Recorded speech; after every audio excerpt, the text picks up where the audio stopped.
नमस्कार मित्रांनो, स्वागत आहे तुमचं आपलं यूट्यूब चॅनल व्हीजी क्लासेसवरती। तर पहा मित्रांनो, शासकीय वैद्यकीय महाविद्यालय नागपूर येथे जे आहे एकूण 680 पदांसाठी जी आहे भरती निघालेली आहे मित्रांनो। आणि ही भरती गट ड संवर्गासाठी येथे होणार आहे।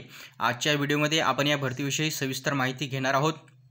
तसेच किती तारखेपासून येथे आपण अर्ज करू शकतो आणि कोठे करू शकतो इत्यादी माहिती तुम्हाला या व्हिडिओमध्ये मिळणार आहे। तर सुरू करूया आजचा आपला व्हिडिओ।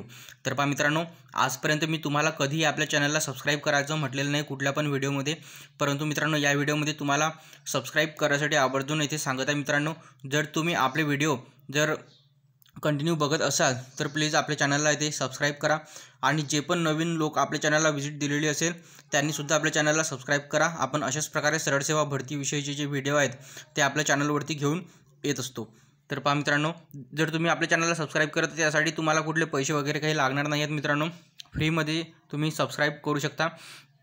तर पहा सर्वात आधी जे मित्रांनो, तर बघा 26/12/2023 रोजी जी आहे ही जी जाहिरात पडलेली आहे मित्रांनो येथे।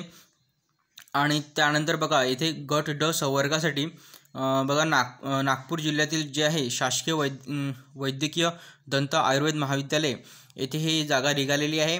आणि येथे वेतन श्रेणी बघा यांनी येथे दिलेली आहे। तर वेतन श्रेणी तुम्हाला जी आहे सुरुवातीला 15,000 येथे मिळणार आहे। आणि त्यानंतर एकूण पदे जी आहेत 680 पदांसाठी जी आहे येथे भरती होणार आहे। आणि त्यानंतर मित्रांनो बघा परीक्षेचा दिनांक यांनी परीक्षेच्या दिनांकासंदर्भात इथे म्हटलेलं आहे। तर त्याबाबतची माहिती बघा यांनी इथे वेबसाईट दिलेली आहे gmcnagpur.org या संकेतस्थळावर जे आहे तुम्हाला तुम्ही भेट देऊ शकता। आणि त्या संदर्भात जे आहे तुम्हाला इथे परीक्षेचा दिनांक इथे कळवण्यात येणार आहे। आणि शैक्षणिक अर्हता बघा या भरतीसाठी महत्त्वाचा मुद्दा, जाहिरातीमध्ये नमूद पदांसाठी अर्ज करणे व जाहिरात प्रसिद्धी 30/12/2023 रोजी उमेदवारांनी पुढील शैक्षणिक अर्हता बघा इथे सांगितलेले आहे। तर महाराष्ट्र शासन सामान्य प्रशासन विभाग यांच्याकडील दिनांक 6 जून 2017च्या अधिसूचनेनुसार उमेदवार कोणत्याही शासन मान्यता प्राप्त माध्यमिक शालांत परीक्षा 10वी उत्तीर्ण येथे असणे आवश्यक आहे मित्रांनो। तर बघा 10वी उत्तीर्ण तुम्ही येथे असायला पाहिजे। आणि त्यानंतर मराठी भाषेचे ज्ञान येथे असणे आवश्यक आहे मित्रांनो। तुम्हाला 10वीमध्ये जे आहे येथे मराठी विषय असणे येथे गरजेचं आहे, कारण त्या संदर्भात त्यांनी पुढे जे कागदपत्रे दिलेले आहेत त्यामध्ये मराठी भाषेचे ज्ञान असल्याचा येथे पुरावा मागितलेला आहे। तर त्या संदर्भात तुम्हाला 10वीच्या मार्कशीटवरती जे आहे तुम्हाला मराठी विषय असणे आवश्यक आहे। आणि त्यानंतर जे आहे माजी सैनिक जे आहेत त्यांना शैक्षणिक अर्हता बघा इथे यांनी सांगितलेले आहे की तांत्रिक अथवा व्यावसायिक कामाचा अनुभव आवश्यक ठरविलेल्या नसलेल्या पदांच्या बाबतीत 15 वर्षे सेवा झालेल्या माजी सैनिकांनी SSC उत्तीर्ण असल्याचे किंवा Indian army special certificate education अथवा तत्सम प्रमाणपत्र असल्यास ते अशा पदांना अर्ज करू शकतात। आणि त्यानंतर बघा आता पुढे महत्त्वाचा मुद्दा म्हणजे पात्रता काय राहणार आहे। तर पात्रता बघा भारतीय नागरिकत्व येथे तुमच्याकडे असायला पाहिजे। त्यानंतर वयोमर्यादा बघा, तर वयोमर्यादा जी आहे किमान 18 वर्ष आणि जास्तीत जास्त 38 वर्षापर्यंत येथे वयोमर्यादा येथे यांनी सांगितलेली आहे। त्यानंतर बघा मागासवर्गीय उमेदवारांसाठी आणि पदवीधर उमेदवारांसाठी, त्यानंतर खेळाडू उमेदवारांसाठी, दिव्यांग उमेदवारांसाठी जे आहे तुम्ही या PDF मध्ये सविस्तर वाचू शकता। तर बघा हा जो PDF आहे याची लिंक मी तुम्हाला आपल्या व्हिडिओच्या डिस्क्रिप्शनमध्ये देणार आहे। डिस्क्रिप्शनमध्ये तेथे जाऊन तुम्ही हा PDF डाउनलोड करू शकता व हा PDF सविस्तरपणे वाचू शकता आणि त्यानुसार जो आहे तुमचा अर्ज तेथे तुम्ही भरू शकता। आणि त्यानंतर जे आहे परीक्षेचे स्वरूप कशा प्रकारे इथे राहणार आहे। तर बघा मित्रांनो, खूप साऱ्या म्हणजे जे विद्यार्थी आहेत त्यांना परीक्षेचे स्वरूप इथे माहिती नसते। तर बघा या PDF मध्ये जर तुम्ही सविस्तरपणे हा PDF जर वाचला तर त्यामध्ये यांनी परीक्षेचे स्वरूप येथे दिलेले आहे। तर बघा गट ड साठी जे आहे मराठी, इंग्रजी, सामान्य ज्ञान आणि बौद्धिक चाचणी आणि अंकगणित बघा एवढे जे विषय आहेत यानुसार तुमचा पेपर येथे राहणार आहे। आणि प्रत्येक विषयाला जे आहे 25 प्रश्न राहतील आणि प्रत्येक प्रश्नाला 2 मार्क्स असे एकूण जे आहे 50 गुण तुम्हाला प्रत्येक विषयासाठी येथे राहतील। आणि एकूण 4 विषय आहेत म्हणजे किती 100 प्रश्न, 100 प्रश्नासाठी एकूण 200 गुणांचं जे आहे हे परीक्षा इथे असणार आहे मित्रांनो। आणि तुमचा इथे परीक्षेचा कालावधी जो आहे 2 तास म्हणजे 120 मिनिटे जे आहे इथे तुमचा परीक्षेचा कालावधी असणार आहे। तर म्हणजे बऱ्यापैकी तुम्हाला इथे परीक्षेसाठी इथे टाईम इथे मिळणार आहे मित्रांनो प्रश्नांसाठी। आणि त्यानंतर बघा आता महत्त्वाचा मुद्दा जो आहे विविध कागदपत्रे. तर बघा मित्रांनो, कागदपत्रे तुमच्याकडे येथे असणे आवश्यक आहे. नाहीतर वेळेवर जे आहे तुम्ही एक्झाम परीक्षा पास होऊन जाता आणि त्यानंतर वेळेवर धावपळ होते या डॉक्युमेंटसाठी.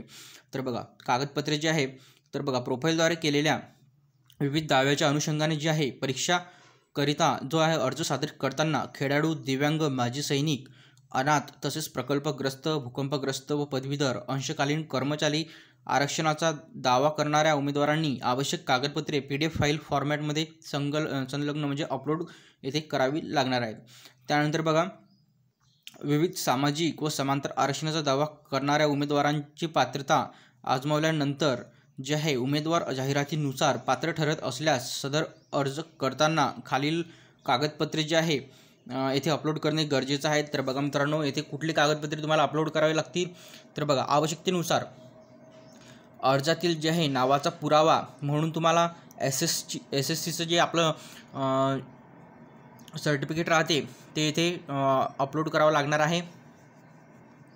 आणि त्यानंतर वयाचा पुरावा म्हणून सुद्धा बघा तुम्ही आधार कार्ड वगैरे त्यावरती तुम्हाला तुमच्या वयाचा पुरावा देते त्यांना मिळणार आहे. त्यानंतर तुमच्या सर्टिफिकेटवरती सुद्धा डेट ऑफ बर्थ असते तुमची. त्यानंतर बघा शैक्षणिक अर्हता इत्यादीचा पुरावा आणि सामाजिकदृष्ट्या मागासवर्गीय असल्याबाबतचा पुरावा.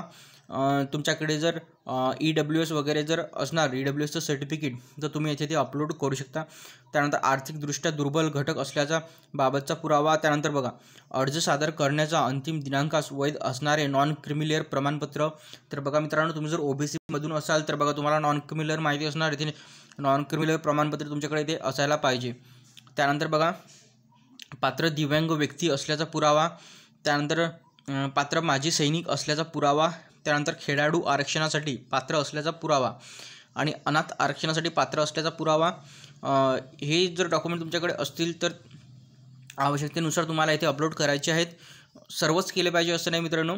तर बघा तुम्ही ज्यामध्ये तुम्हाला जे लागू होते ते कागदपत्र तुम्हाला इथे अपलोड करायचे आहेत. त्यानंतर बघा प्रकल्पग्रस्त आरक्षणासाठी पात्र असल्याचा पुरावा.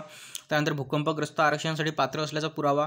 त्यानंतर अंशकालीन पदवीधर कर्मचारी आरक्षणासाठी पात्र असल्याचा पुरावा व SSC नावात बदल झाल्यास. बघा काही जणांचं मित्रांनो जे 10वीचं सर्टिफिकेट असते त्यावरती नावामध्ये काही बदल झालेला असतो. तर बघा त्या संदर्भात जे आहे तुम्हाला इथे पुरावे तुम्ही इथे लावू शकता. त्यानंतर म्हणजे मुलींच्या संदर्भात होते, सहसा लग्न झाल्यानंतर नाव चेंज होते आणि ते एक्झाम देत असतात, तर त्या संदर्भात जे आहे त्यांचं नाव चेंज झाल्यानंतर त्या संदर्भात जो पुरावा आहे ते तुम्हाला तिथे लावायचा आहे. आणि राखीव महिला, मागासवर्गीय, खेळाडू, दिव्यांग, माजी सैनिक, अनाथ, प्रकल्पग्रस्त, भूकंपग्रस्त, अंशकालीन पदवीधर इत्यादी जे आहे या संदर्भात तुम्ही जर काही अधिवास प्रमाणपत्र तुम्हाला इथे लावायचं आहे. त्यानंतर बघा मराठी भाषेचे ज्ञान असल्याचा पुरावा. तर हा जो पुरावा आहे मित्रांनो, तर तुम्हाला तुमच्या मार्कशीटवरती जे आहे मराठी भाषा जो पेपर असणं आवश्यक आहे मित्रांनो. 10वीच्या मार्कशीटवरती मराठी विषय इथे असणं आवश्यक आहे. तर त्यानुसार मराठी भाषेचे ज्ञान असल्याचा जो पुरावामध्ये ते येऊन जाते.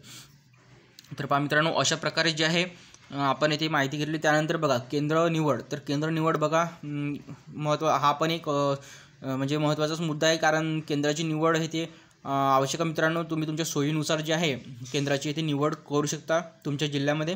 तर बघा इथे यांनी प्रस्तुत परीक्षेकरिता परीक्षा केंद्राचा तपशील जे आहे gmcnagpur.org संकेतस्थळावर सदर परीक्षेच्या योजना व पद्धती या सदरांमध्ये उपलब्ध आहे.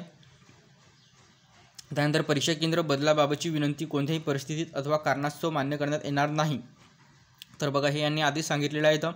आणि परीक्षा फी जी आहे तर खुल्या प्रवर्गासाठी 1000 रुपये आणि राखीव प्रवर्गासाठी 900 रुपये अशा प्रकारे जे आहे इथे तुमची परीक्षा फी इथे राहणार आहे. आणि माजी सैनिकांसाठी इथे परीक्षा शुल्क जे आहे आकारले जाणार नाही आणि परीक्षा शुल्क जे आहे नॉन रिफंडेबल इथे राहणार आहे. तुम्हाला इथे परतावा कुठल्याही प्रकारचा मिळणार नाही. तर बघा अशा प्रकारे जे आहे मित्रांनो या पूर्ण संदर्भात माहिती बघा. आणि अर्ज केव्हापासून करू शकता, तर बघा अर्ज 30/12/2023 पासून जे आहे तुम्ही इथे सादर करू शकता तर 20/1/2024 पर्यंत. आणि ऑनलाईन पद्धतीने जे आहे विविध परीक्षा शुल्क भरण्याचा जो अंतिम दिनांक आहे तो 20/1/2024 पर्यंत तुम्ही इथे परीक्षा शुल्क इथे भरू शकता. त्यानंतर परीक्षेचा दिनांक व कालावधी जे आहे तुम्हाला gmcnagpur.org या वेबसाईटवरती इथे कळवण्यात येणार आहे. आणि त्या संदर्भात आणखी कुठली पण अपडेट आली तर तुम्हाला या वेबसाईटवरती मिळून जाणार आहे. तर बघा मित्रांनो, अशा प्रकारे जे आहे आपण या भरतीविषयी सविस्तर माहिती घेतलेली आहे. मित्रांनो, तुम्हाला व्हिडिओ कसा वाटला? व्हिडिओ जर आवडला असेल तर नक्की व्हिडिओला लाईक करा आणि आपल्या चॅनलला सबस्क्राईब करा. आपण अशाच प्रकारचे व्हिडिओ आपल्या चॅनलवरती घेऊन येत असतो. धन्यवाद.